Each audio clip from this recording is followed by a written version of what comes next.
Welcome, everyone. My name is Niki Lopez of Niki Lopez Creative, and you are watching The Circle, where every Tuesday, 8:30 to 9 p.m. Eastern Standard Time, I'm sharing stories of the creative community, activists, social entrepreneurs, and people doing great things in the world today.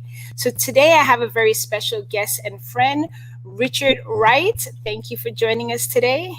Thank you for inviting me, Nikki. Good to Absolutely, be here. absolutely. And so Richard Wright is a multi-module artist, an activist, an author, and co-founder of Artists for Black Lives Matter. Yes. So, and for those of you joining us, we are live right now on Facebook at 2 locations. We're at Niki Lopez Creative. We are also on Outclick Magazine, and we're on YouTube and Periscope. So welcome, welcome everyone. So let's just dig right into it. So one of the things that I like, and you said, Richard Wright is a Jamaican New Yorker who lives in Florida, an educator, yes, author, activist, and multi-module artist. Mm-hmm. So we have a couple people popping in online. We have G. Wright saying greetings, and Kathleen saying hi. Thank you. So let's start with some of the creative stuff. What is a multi-module artist? What's your definition of multi-module artist? Well, so different modes of creativity. So I define a multimodal artist as someone that, you know, doesn't just express in one form. So I'm a visual artist. I write speculative fiction. I've DJ'd for over 30 years. Yeah, and the workshops that I do involve the arts as well, whether it's the mostly dramatic arts, but some movement as well. So just jumping into a lot of different arts and expressing myself in that way. What's the difference between dramatic arts and the movement arts? When I say dramatic arts, I'm thinking more about like improv, you know, even though there's improv movement as well, but like improv in terms of taking on characters and acting. It's definitely improv movement as well. But that's what I would say. The movement is more about not necessarily dance, but more about moving your body, and the dramatic arts are more about taking on a character. Oh, awesome, awesome. And let me just cut really quick to a couple of comments. We have Deborah listening from Asheville. Thank you for being here. The wonderful Weta Wilburn. Thank you for being here. Jasmine Lewis. Hey. Jane Kramer. Hey. Trish, yes. Thank you for, and I know that one of the things that I know you do a lot of different art forms, but one of the things that I know you to do is a DJ. Can you give us a little background? Like, how did you get into DJing and what type of music that you focus on? Yeah, wow. That goes back to 1985, Kingston, Jamaica. And me and my sister G's Sexy Exy, we started teaching ourselves to DJ. We got like a couple turntables and taught ourselves to DJ. And back then it was 80s dance hall and everything 80s. From Prince to freestyle. We weren't calling it freestyle, we were calling it disco. And just went from there. And later on, when we moved back to New York, I discovered house music. I discovered drum and bass, goth music, hip hop. I mean, I was there for the golden era of so many musics, like hip hop and house and dance hall. So I feel really lucky that was the time and era and age that I was DJing. Awesome. And G too. Like G came up as a DJ and during the golden era of this music too. So yeah. She said back then we called all American music disco. Right. It's like you be in Jamaica. So you're going to spin reggae, or you're going to spin disco, you know. Hmm. Hmm. Yeah. And then I also know that you're into Afrofuturism. Hmm. What is, for someone who does not know what that is, how do you define that? I would say Afrofuturism is taking all of the folklore of the African diaspora, and legends and mythologies, and also um, science fiction and fantasy from a African diasporic lens. Um, but it's also a movement in terms of envisioning a future with Black people in it. Because even if you look at a lot of old school science fiction, you're like, I mean, if you're a fan of science fiction, you'll notice that Black people are missing from a lot of these things. And like, so, wow, that's a really amazing looking future, but I don't see any Black people. Yeah. So, are you envisioning a future without Black people? So, I would say that the shortest tagline is the movement of envisioning Black people in the future. Awesome. Why do you think? Because I know you said talked a little bit about it. Like a lot of futuristic movies do not Hmm. include a lot of people of Hmm. color. Why do you think that's important to have like Afrofuturism or have that type of genre? Uh, well, I like to share the story of Nichelle Nichols, who played Lieutenant Uhura in the 1970s Star Trek series. She was the first actress to be on the screen that wasn't playing a slave, a servant, Mm, somebody hooked on drugs. She was on the helm of this starship, going exploring planets. She was a communicator. She communicated with different beings across the galaxy. And mm-hmm, there's a point where she was going to quit because she felt like, you know what, I feel like I'm just being typecast into this role and I wanted to start doing other things. And the word got out that she was going to quit. And a big Trekkie called her personally and asked her not to quit. And that was Martin Luther King Jr. And he begged her, please do not quit, because through you we can see what we can possibly be. mm-hmm, Like these are things we do not see. We do not see ourselves being astronauts, mm-hmm, right? But we can actually see, wow, that's something I can think about doing. So please don't stop doing what you're doing. And she was like, you know what? Maybe I'm not going to stop doing what I'm doing. And she went on to found um, an organization with NASA that allowed people of color and women to come aboard and literally become astronauts. And so she really did that in real life. So that's one example I like to give. I love that example. I remember we did a workshop many years ago, and That's that, right. stuck with me. Like Hmm. the power of sharing Hmm. and visibility. So I Right. really enjoyed that. And Hmm. so you're also a writer and an author. How did you Hmm. get into that? Have you always written? Hmm. Well, I think since my name's Richard Wright, I think I didn't have a choice. Yeah. It's just like, you will be a writer. Um, but yeah, I've always really loved writing. Um, I've been published nonfiction, which we can get to later, but that's about my my activism work. I'm published in a book called Ask, Building Consent Culture, and I have a piece in there called I keep mixing the way up around it, but it's revolutionary playtime, rehearsing consent culture, and I actually am published. An excerpt of my novel in progress is published in an ebook called Black Futurists Speak, and Mhm. that you can find that on Amazon. I often forget that it's there, but I'm working on my first novel, and an excerpt of it is online.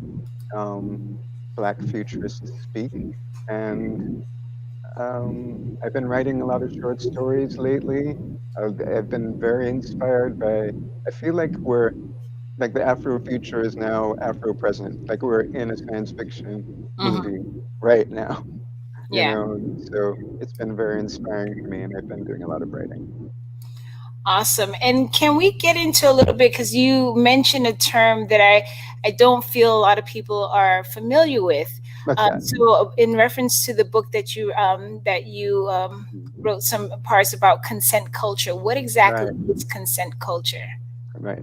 So consent culture is the antithesis of rape culture. So I'm going to have to explain both. So rape culture was a term that came beforehand and is used to define what is basically a violent um, one attribute of patriarchy, and it normalizes sexual assault and all the behavior surrounding it. So from street harassment to um, blaming um, survivors of sexual assault for the assault, to um, just all the images that sexualize women, and to literal sexual assault, and the judicial system that does not favor people who have been sexually assaulted, and this culture of doubt, like, well, how do we know it really happened? Like a doubt that doesn't surround other crimes. Like when somebody said somebody stole my wallet, nobody's like, are you sure somebody stole your wallet? Like it's only around this. Hmm. um, so consent culture is about creating new norms to um, replace those norms, to make it like something that your children grow up with, where they're like, oh, where you just it's where you honor your own boundaries and you honor the boundaries of others, and that's a natural thing, So that's and in the book, the chapter or the piece that I do is about literally rehearsing that with youth, and like playing through scenarios of, okay, if this is happening, how are you going to step into this scenario and make it right? And Hmm. yeah. Awesome. And just, let me just take a couple of minutes. I see Mhm. Deborah said she shared it. Thank you. So, yes, if you're on this call live, if you're on live with us, Mhm. please consider sharing this out, getting some more people that may want to participate in this interview. It's Mhm. an interactive interview. Indeed. Yes. And so we have G. She says, big up my brother, DJ and writer since the beginning of my memories. Mhm. And yes, the name after the author, Richard Wright. True, true. As well as Indeed. consent culture is creating the new norm. Yes. So, how does that tie into? Because I also know you talk about toxic masculinity. Hmm. How does those things tie into it, and how do you share that with men and women? Hmm. Yes. So toxic masculinity, um, also now being called unhealthy masculinity, is about um, kind of what is this kind of traditional masculinity, that the parts of it that are harmful and that are like encouraged by patriarchy, encouraged by sexism, um, and kind of like what kind of masculinities we see in the highest offices of the land, unfortunately. So um, just self-centered, lack of empathy, um, will abuse women and LGBTQ folks. Um, I could go on. Will not be accountable for their bad behavior. That's a big one. Will not share power. Wants to hoard power. You know. Yes, absolutely. And do you think that shifting that culture impacts men as well? Because I know that that would also that kind of empowers women, but how do you feel that that impacts men? Because some men might feel like, well, no, I'm the macho man, I'm the alpha man, and Hmm. how do you feel that may impact, or maybe in a positive way? Well, yes, it does impact. It impacts men as well, because on many levels. Like for me, um, like an anecdote I like to share is that when I was a teenager in Kingston going to high school, and I remember standing in a circle of boys, and one of the boys talked about how there was he saw a gay homeless guy walking down the street, and he's like, "Someone jumping in the face," and it's like, okay, first of all, you're 13 and punch anybody in the face, but all the boys laughed, and I just remember being the only boy that wasn't laughing, and it's like, so why is that funny? And the idea of bonding, that male bonding required denigrating LGBTQ people and women and girls, was just like, there's got to be another way to be able to be a boy or be a man besides this, you know, and I think a lot of it started there, besides me and G also being brought up by amazing countercultural intellectual Jamaicans who were wanting us to bring us up in a gender neutral way. Like I saw my dad advocate for my sister for her to be on, you know, the school's football team, all these things that I wasn't seeing other dads doing, you know. So could you redirect me back to the question again? I've like gone Well, like some of the positive impacts that that would have for men, but um with what just having learning about toxic masculinity, oh okay, yes. and Oh yeah, okay, because I feel like for me it would it just freed me up from a lot of things because there's this idea that there are these it's like a tiny box of what makes you a man, and if you don't fulfill that, then you failed as a man somehow, and you can learn that's mythology. Like it doesn't, right? Like there's all these things that make you not a real man, and to be like, you know what, you can be a real man, and you can be gay, you can have disabilities, you can be nurturing, you mhm, can you can be there are all these different ways you can still be masculine and healthy, and you know you can advocate for women, you can, you know, you can be trans masculine and be healthy masculine, you know. mhm, So all of these what we like to say counter stories to mhm. to the narrative of what a real man is. Hmm. Okay. And for also for those of you who are following on Facebook, I've been putting in some links to some of Richard's work in the comment section. And we also had a little ticker go by. So if you want to get more information, definitely go to his website, richardwright.com. It's at the bottom. But I've been putting some of the links into the comment section to get Hmm. more information. And so I wanted to take a few minutes to kind of switch gears because I know there's Hmm. a lot of stuff, and I just, I love all the works that you're doing, Hmm. and it's very important. But you're also a co-founder of the Artists for Black Lives Matter collective. Yes. So I wanted to, if someone has never heard of that, how do you explain that collective, uh, or what is Artists for Black Lives Matter?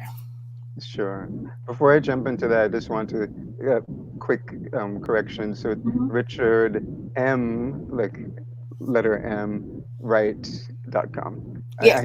I need to make a distinction Oh yes, Richard from M. the from the Harlem Renaissance author, Absolutely. because I've been mistaken for him already. Yes. So So the ticker is correct. Correct. Richard M. Wright. that's right. .com. Right. Um, okay, so Artists for Black Lives Matter. Yes, so that came out of a space, um, a collective that came together. That's me, Niki Lopez, and Alison Kotzig, and how was Alana's name? Uh, these Well, there's Alana DaCosta, but I know she has another name that she also right, attaches with her name. right, and Alana. So. Um, and it's in support of the Black Lives Matter movement, and it's a it's an organization that um, that that allows people to express support for Black lives using the arts, and we've been using this particular format that of having people mail in these 12 by 12-inch cardboard pieces of art, and then we make an installation where we make a wall of them, and it travels to different places. Um, and yeah, that particular formation is the brainchild of Alison Kotzig, and it's been really um, just it's a great way to have an installation and pick it up, Mm-hmm. Mm-hmm. put it up and then put it up somewhere else. It's really great. Um, yeah, I mean that's this. When did we start this again? Well, we started talking about it probably about 2015, but the Right. first exhibition was in 2016 in Miami. Okay. Yes. Mhm. For Art Basel, representative Yes, for Art Basel. Yes. yes, Yes. absolutely. Hmm. And so, because I know a lot of people, when they hear Black Lives Matter, Hmm. some people want to counter it with all lives matter, or why do we need to say that? Why do you feel that we need to emphasize Black Lives Matter, or the collective has artists for Black Lives Matter? Why would you feel that that's important to make that distinction? Hmm. Um, yeah. Well, I feel like racism and white supremacy in the United States is pretty unique in the sense that it's pretty virulent, and at the same time, there's a huge, huge pushback that it doesn't exist. You know, Mm-hmm. that there's no racism, there's no white supremacy, and to the point where like literal Nazis are marching in the street with. I remember um, when they had like the Tiki Torch Nazis or the year or so ago, and they were marching and shouting. Um, and when they got identified and they started losing their jobs, there was one guy who was like on camera crying. He's, "I'm not a racist." I was like, okay, so clearly you guys want to do all the racist things and still be concerned about being considered a racist, and it's just ridiculous. And so Black Lives Matter because I mean, and literally the nation's on fire right now because black families and black people are being killed by the state for Mm-hmm. nothing. Mm-hmm. And there's no kind of rationalization around it. Well, no, it's like murder by the state. That's what Black Lives Matter is about. And Kaepernick was kneeling quietly, you know, to protest it, and people didn't like that. And now, Mm-hmm. and now the place is burning down. Is it? Oh, you don't like that either? Well, it's not a popularity contest, and this is Mm-hmm. where we are now. You should have made some changes when it was just some quiet kneeling, but now here we are. Mm-hmm. You know. Anyway, don't get me started. Oh, What do you say? Because sometimes I feel there's a challenge with mm, non-blacks or white people, mm, who might say, "Why can't we say all lives matter?" mm, Or they don't see, they don't feel we're living in a racist society, or they don't acknowledge systemic racism. What do you right. say to people like that has that type of mindset? Well, I mean, it's entitlement and it's pure hypocrisy because if somebody was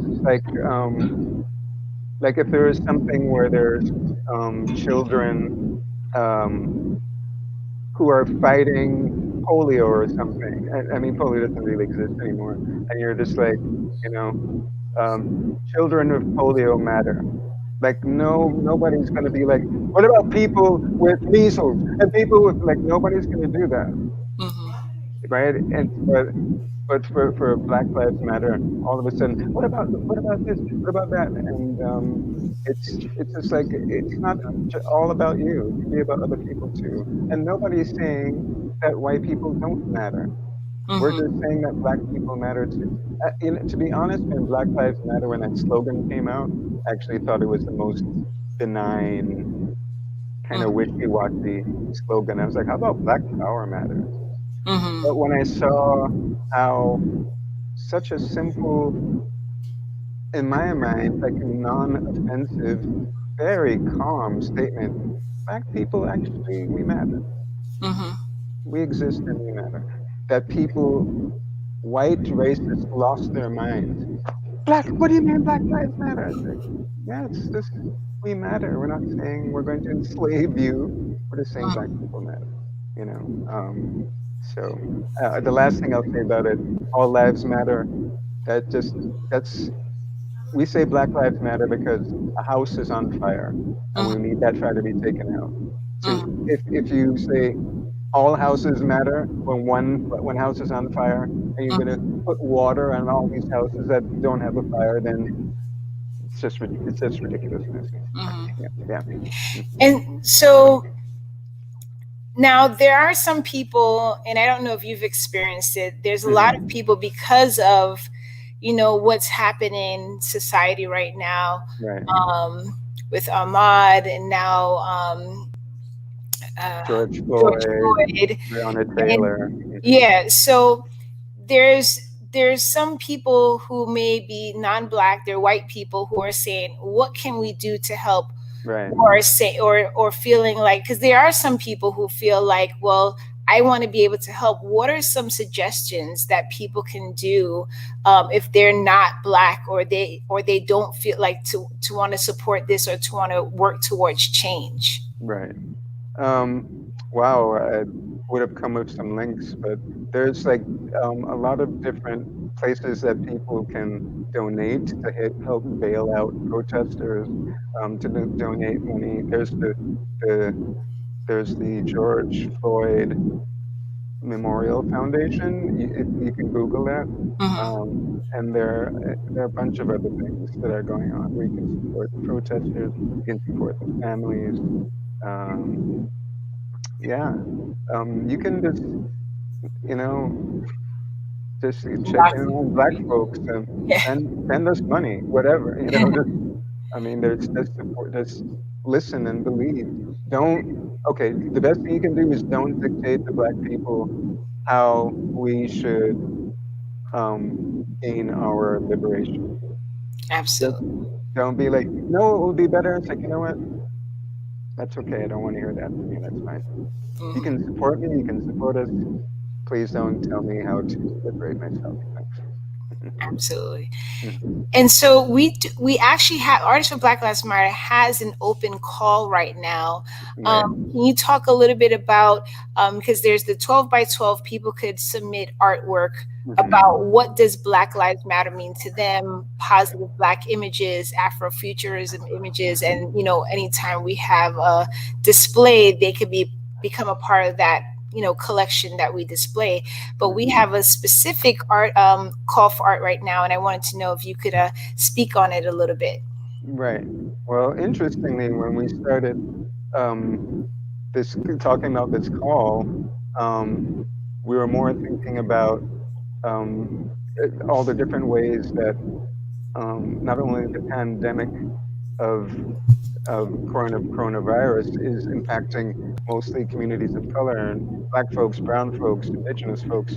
Um, um, but now it's like a whole other level. Now that we're in the streets and we're protesting all these atrocities that are being done and that we need justice for. So we had originally been like, hey, let's give people an outlet to express themselves creatively, and to be able to, send in a submission that we could put up about their experience. And since we're artists of Black Lives Matter, we definitely want to um, center Black experiences. So we're calling this um, the Pandemic Alliance. Mm-hmm. and so we're asking for other people of color, indigenous folks. Um, the Asian Pacific Islander community has also had a lot of impact from coronavirus. The people they've been beaten because people think that you know they are responsible for coronavirus and foolishness like that. And so, and the Native American community has been really impacted. So we're asking for all people of color um, to send in a submission if they are inspired to do so. We're thinking about pushing the date back. Do we have a date on that yet, Nikki? So the original deadline was June 8th, but Hmm. yeah, we're going to be pushing that back. But definitely people should look to get their submissions in. So the new deadline is probably going to be around the 15th, that week of the 15th in Right. June. And Hmm. we're going to do, because we're still practicing social distancing, and so the requirement is a 12 by 12 piece, but this will be a digital. We're going to do a virtual Right. display of those works. Hmm. Right. So, and I did put the call into the comment section. And I just want to take a couple minutes. So we had Michael saying greetings to Nikki and Richard, and Hmm. Shara Riggins, Vanta Black, who's also an artist. She was agreeing with some of the things we were Mm. saying about Black Lives Matter. Hmm. She does a lot of work around that as well. Yes. And Her statue. Sarah Hmm. Warren Lane says, "Thank you for this education. I'm listening." Mm. Another artist, Connie, saying true words that drives me crazy when you a bit about some of the things. But it's kind of interesting because we have the Artists for Black Lives Matter where people are submitting that work, but then we wanted to do something focused on the pandemic.